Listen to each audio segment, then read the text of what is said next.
में आपको कोई दिक्कत नहीं आएगी। इसलिए जब कभी नाव में बोटिंग करो या शिप में कभी ऐसे घूमने जाओ तो हमेशा क्या करना है, तो लाइफ जैकेट पहनाने के लिए कहते हैं तो तुरंत पहनिए उसको।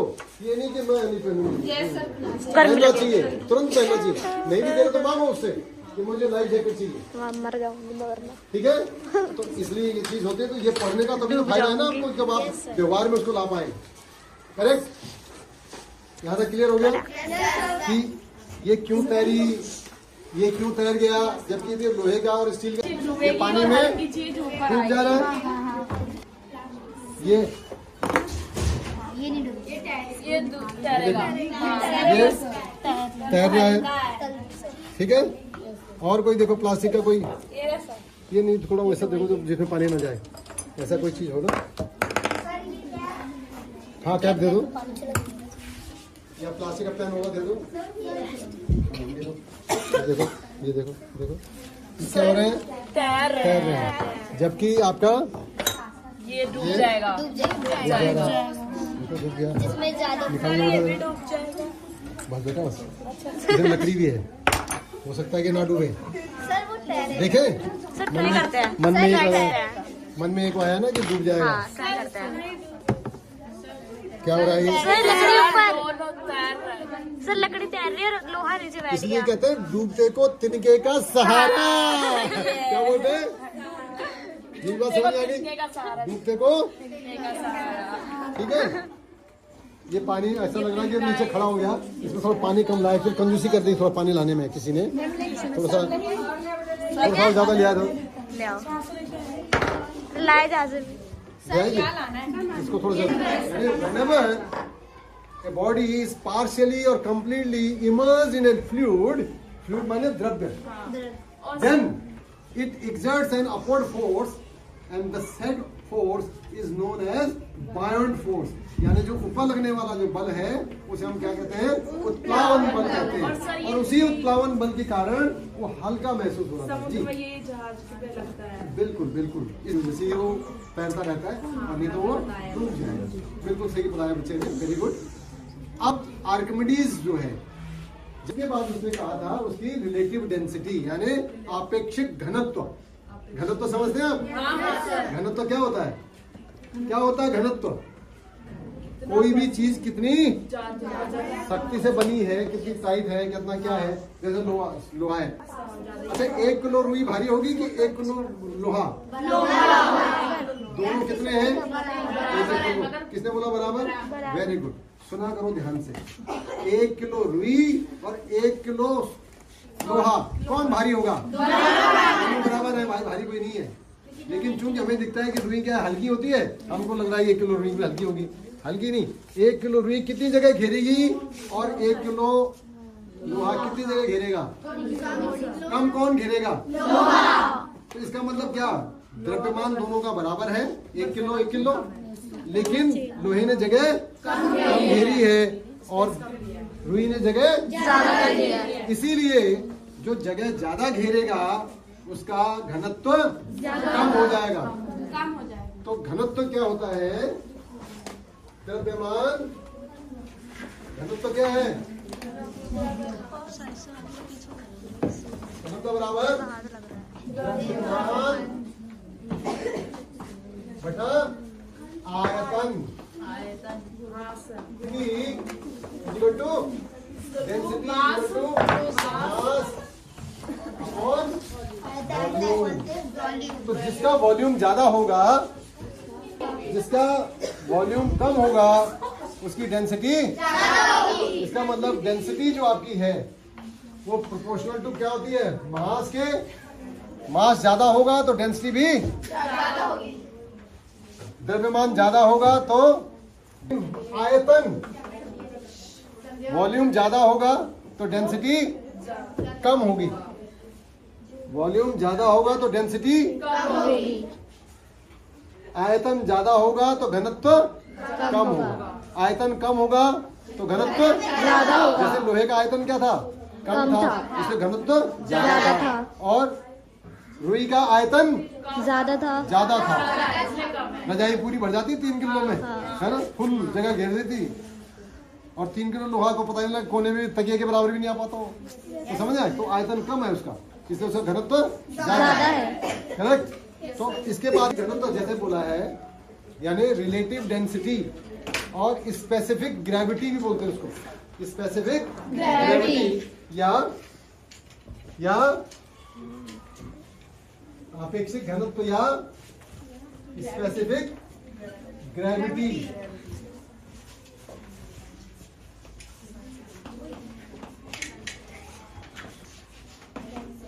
रिलेटिव डेंसिटी इसको हम बोलते हैं आरडी। क्या हुआ? डेंसिटी बेटा कॉपी में लिखना है ये स्पेसिफिक डेंसिटी वाटर। तुलना करने के लिए हमें क्या करना पड़ेगा? कोई चीज लेनी पड़ेगी, उसके रिस्पेक्ट में करेंगे, तुलना करेंगे। क्लास में फर्स्ट सेकंड थर्ड निकालते हैं, कैसे निकालते हैं सर? परसेंटेज और नंबर। हाँ, जिसकी सबसे ज्यादा ऊपर होगा उसको पहला कर देंगे, जिससे उसके कम होंगे उसको सेकंड कर देंगे, ऐसे करके देखते हैं ना। इसी तरह इसमें भी है कि किसकी डेंसिटी ज्यादा होगी, किसकी डेंसिटी कम होगी। पानी, और वो भी 4 डिग्री पे लेते हैं, वो बात की बात है, थोड़ा भाई तो आप छोटे क्लास में हो तो इसे वहां पे काफी है, ठीक है। यानी आपेक्षिक घनत्व, आपेक्षिक घनत्व बराबर, यानी रिलेटिव डेंसिटी क्या हो गया, या आपेक्षिक घनत्व, ऐसे कर दो, क्या हुआ? घनत्व डिवाइडेड बाय, यह भागा किससे करना है?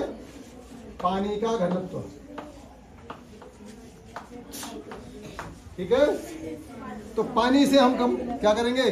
तुलना करेंगे, पानी के घनत्व से हम तुलना करेंगे, ठीक है। क्लियर हो गया? Yes sir. किसने लिख दिया कॉपी में? तो देखो भैया, देखना बेटा, कॉपी में लिखा, किसने लिखा दिखाओ। Yes sir. जिसने कॉपी में लिखा उसने दिखाओ।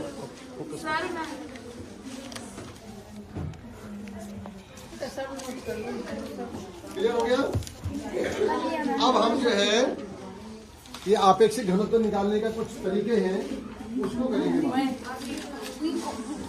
ठीक है। अब मुझे ये बताओ कि जिसका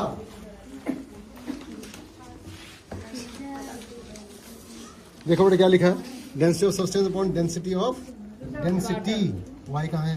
डेंसिटी ऑफ वाटर। आपेक्षिक घनत्व क्या होता है? वस्तु का घनत्व डिवाइडेड पानी का घनाव, नहीं घनत्व। तो क्या लिखो? घनत्व। सही लिखो बेटा, सही लिखो, ठीक है। लॉ ऑफ फ्लोटेशन या प्लवन का नियम, अगर ये बॉडी है और इसका जो वेट है और इधर जो बाउंड फोर्स है, अगर if F is less than weight, so क्या होगा? अगर इसका वेट ज्यादा है और बाउंड फोर्स कम है तो क्या होगा? ये सिंक कर जाएगा, यानी बॉडी क्या होगा? पानी में डूब जाएगा।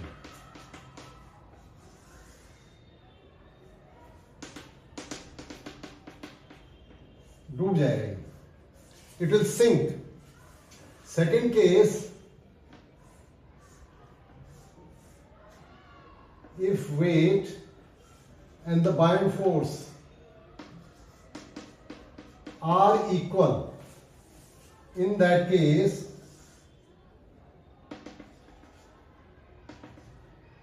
the body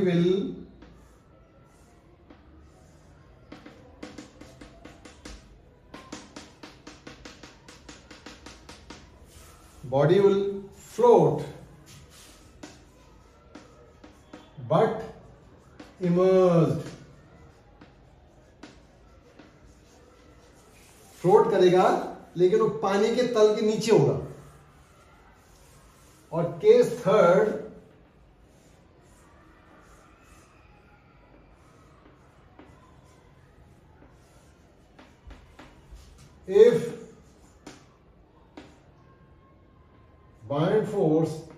is greater than weight,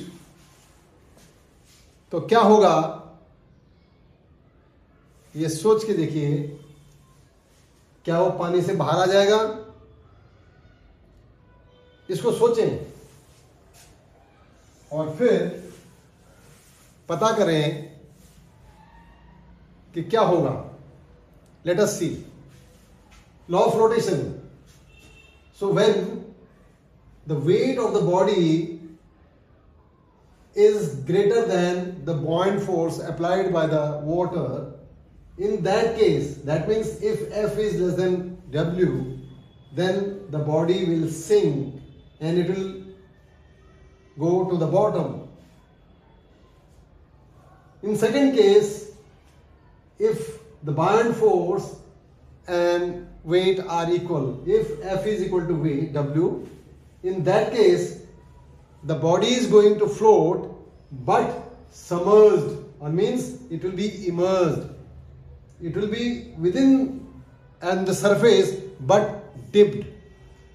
It will be inside the water but on the surface. And in case if the buoyant force is greater than its weight, then what will happen? This block will come out of the water or something else. Try to find out, and otherwise do the same activity at home and you will come to know. So just check.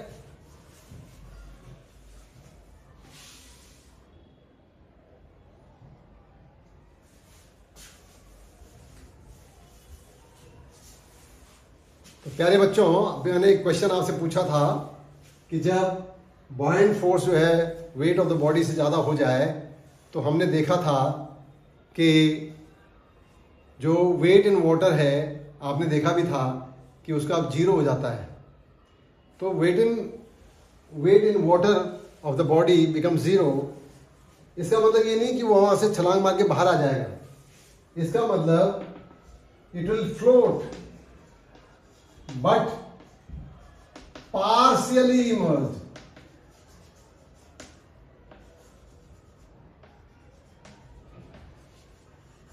Partially immersed. इस तरह से हो जाएगा.